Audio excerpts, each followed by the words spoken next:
నమస్కారం. ఈరోజు మనం ఒక అత్యంత శక్తివంతమైన పురాతనమైన ఆచారం గురించి లోతుగా విశ్లేషించబోతున్నాం.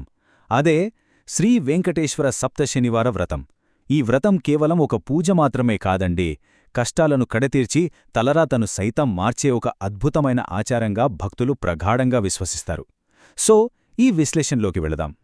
ఈ 7 వారాల వ్రత విధానంలో ప్రధానంగా మనం 5 అంశాలు చూడబోతున్నాం. 1. వ్రతం యొక్క మూలాలు. 2. ఏర్పాటు మరియు కఠిన నియమాలు. 3. ఉదయపు పూజా విధానం. 4. సాయంత్రపు పూజా విధానం.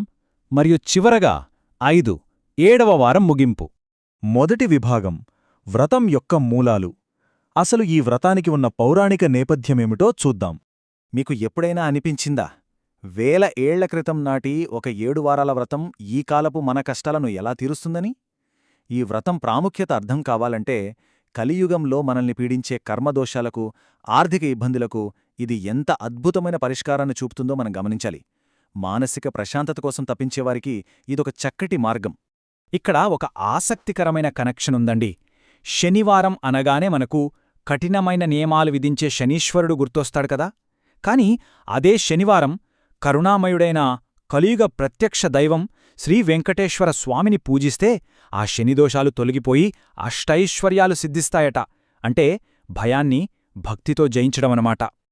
ఈ వ్రతం ఆచరించే భక్తులకు కొండంత అండనిచ్చే మాటొకటుంది.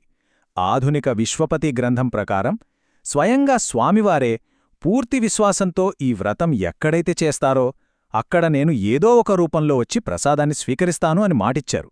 అంటే ఒక అతిథిగానో, పక్షిగానో, జంతువుగానో స్వామి ఖచ్చితంగా వస్తారని భక్తుల ప్రగాఢ విశ్వాసం. ఇక 2వ విభాగం ఏర్పాటు మరియు కఠిన నియమాలు. వ్రత ప్రారంభానికి ముందు పాటించాల్సినవేంటో చూద్దాం. పూజామందిరం ఏర్పాటు విషయానికి వస్తే శ్రీదేవి, భూదేవి సమేత కళ్యాణ వెంకటేశ్వరస్వామి ఫోటో లేదా విగ్రహం ఖచ్చితంగా ఉండాలి. అదే ఈ 7 వారాల పూజకు కేంద్రబిందువుగా నిలుస్తుంది. ఒకవేళ మీ దగ్గర విగ్రహం లేదనుకుంటే స్వామికి ప్రతిరూపంగా ఒక రూపాయి బిళ్లను ఉంచి కూడా పూజించవచ్చు. సింపుల్ కాని చాలా పవర్ఫుల్. ఇక నియమాల విషయానికొస్తే ఇవి నిజంగానే చాలా కఠినంగా ఉంటాయి.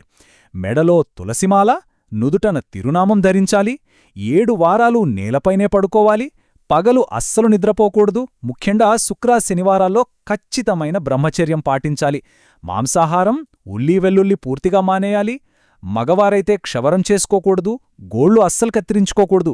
చూశారుగా, జీవనశైలి మొత్తం పవిత్రంగా మారిపోవాలన్నమాట. అయితే ఇక్కడ ఒక ముఖ్య గమనిక, చాలా ప్రాక్టికల్ విషయం. వ్రతం మధ్యలో స్త్రీలకు నెలసరి ఆటంకం వస్తే ఎలా అని సందేహం రావచ్చు. అలాంటప్పుడు ఆ వారం ఆపేసి తర్వాతి శనివారం నుండి మళ్లీ కౌంట్ కొనసాగించవచ్చు. దీనివల్ల 7 వారాల లెక్కకు ఎలాంటి ఇబ్బంది ఉండదు. 3వ విభాగం ఉదయపు పూజా విధానం. శనివారం ఉదయం పూట ఉండే కఠినమైన వ్రత ఆచారం గురించి తెలుసుకుందాం. ఈ వ్రత విధానంలో ఒక విచిత్రమైన ద్వంద్వత్వం ఉంటుంది. గమనించండి, ఉదయమంతా శనీశ్వరుని కఠిన నియమాలను భరించడానికి నలుపు లేదా ముదురు నీలం బట్టలు వేసుకుని కఠిన ఉపవాసముంటారు. అదే సాయంత్రం వేళ వెంకటేశ్వరస్వామి కృపకోసం పసుపు వస్త్రాలు ధరించి నైవేద్యం పెట్టి భోజనం చేస్తారు. మార్నింగ్ ఒక తపస్సులాగా ఉంటే ఈవినింగ్ ఒక వేడుకలా ఉంటుందన్నమాట.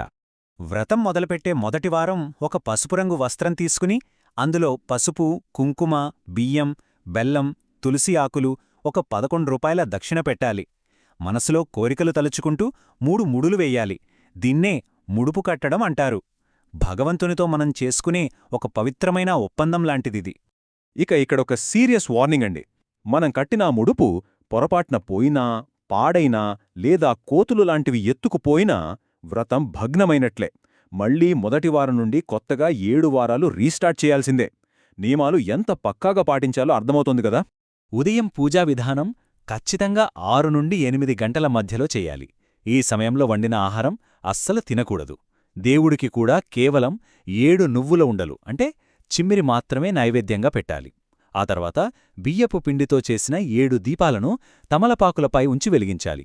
ఇక్కడ ఇంకో విషయం ఏంటంటే, ఈ దీపాలను అగ్గిపుల్లతో నేరుగా వెలిగించకూడదు. అలాగే మృత్యుదేవుడైన యముడు ఉండే దక్షిణ దిశ వైపు అస్సలు పెట్టకూడదు. ఈ రూల్ మాత్రం బాగా గుర్తుపెట్టుకోండి. 4వ విభాగం సాయంత్రతు పూజా విధానం. దైవ కృపకై అర్పించే పూజ ఎలా ఉంటుందో చూద్దాం. సాయంత్రం 6 నుండి 7 గంటల సమయంలో మళ్లీ స్నానం చేసి పసుపు రంగు బట్టలు వేసుకోవాలి. ఉదయం పిండి దీపాలు కదా, ఇప్పుడు 2 మట్టి ప్రమిదల్లో 7 వత్తులు వేసి వెలిగించాలి. నైవేద్యంగా 7 శనగపిండి లడ్డూలు, అలాగే వండిన పూర్తి భోజనాన్ని పెట్టాలి. ఆ తర్వాత వ్రతకల్పలోని 5 కథలను ఎంతో భక్తిగా చదవాలి. ఒక్కో కథ పూర్తవ్వగానే గోవిందా అని 3 సార్లు స్మరిస్తూ దేవుడికి కొబ్బరికాయను సమర్పించాలి. పూజ అయ్యాక ఉపవాసం ఎలా విరమించాలో తెలుసా? మన ఇంటికి ఒక అతిథిని పిలిచి అరటి ఆకులో వారికి కడుపు నిండా భోజనం వడ్డించాలి. ఆ అతిథి తిన్న తరువాతే మనం భోజనం చెయ్యాలి. ఇతరులతో ఆహారాన్ని పంచుకోవడం, అతిథి మర్యాదలు చెయ్యడమే ఈ వ్రతంలో ఉన్న అసలైన తాళంచేవి. 5వ మరియు ఆఖరి విభాగం 7వ వారం ముగింపు, ఉద్యాపన మరియు యాత్ర ఎలా చేయాలో చూద్దాం.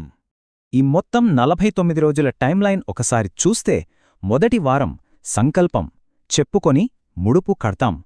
2 నుండి 6 వారాల పాటు ఉదయం సాయంత్రం క్రమం తప్పకుండా ఒకేలా నియమాలు పాటిస్తాం. ఇక 7వ వారం ఉద్యాపన మరియు ముగింపు యాత్రతో ఈ వ్రతం పూర్తవుతుంది. కన్సిస్టెన్సీ అనేది ఇక్కడ చాలా ముఖ్యం. 7వ వారం ఉద్యాపన రోజున స్పెషల్గా గోధుమరవ్వ, నెయ్యి, అరటిపండ్లతో మహాప్రసాదం చెయ్యాలి. 7 ముత్తైదూలను ఇంటికి ఆహ్వానించి వారికి తాంబూలంతో పాటు ఒక వ్రతకల్పం పుస్తకాన్ని బహుమతిగా ఇవ్వాలి.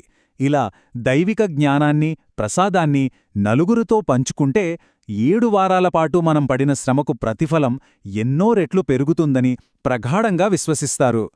ఇక ఫైనల్ స్టెప్ ముగింపు యాత్ర. వ్రతం పూర్తయ్యాక తిరుమలకి గాని, దగ్గర్లో ఉన్న వెంకటేశ్వర ఆలయానికి గాని వెళ్ళాలి. మనం మొదటి వారం కట్టిన ఆ పవిత్రమైన ముడుపును నేరుగా శ్రీవారి హుండీలో వేసేయాలి. లోకల్ గుడి అయితే కొంచెం వడ్డీ కలిపి వెయ్యాలి. మగవారైతే తలనీలాలు సమర్పించడం ద్వారా తమలోని అహంకారాన్ని స్వామి పాదాల దగ్గర వదిలేసినట్లు అవుతుంది. సో మొత్తంగా చూస్తే ఏమనిపిస్తుంది?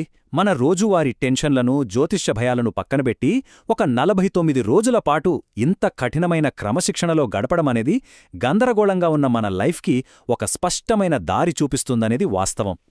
ఆధ్యాత్మికత వెనుక దాగి ఉన్న ఈ మానసిక బలాన్ని, ఆచరణాత్మకమైన శాంతిని మనం ఖచ్చితంగా అర్థం చేసుకోవచ్చు కదా. ఈ విశ్లేషణ మీకు కొత్త విషయాలను తెలిపిందని ఆశిస్తూ మరో అద్భుతమైన అంశంతో మళ్ళీ కలుద్దాం.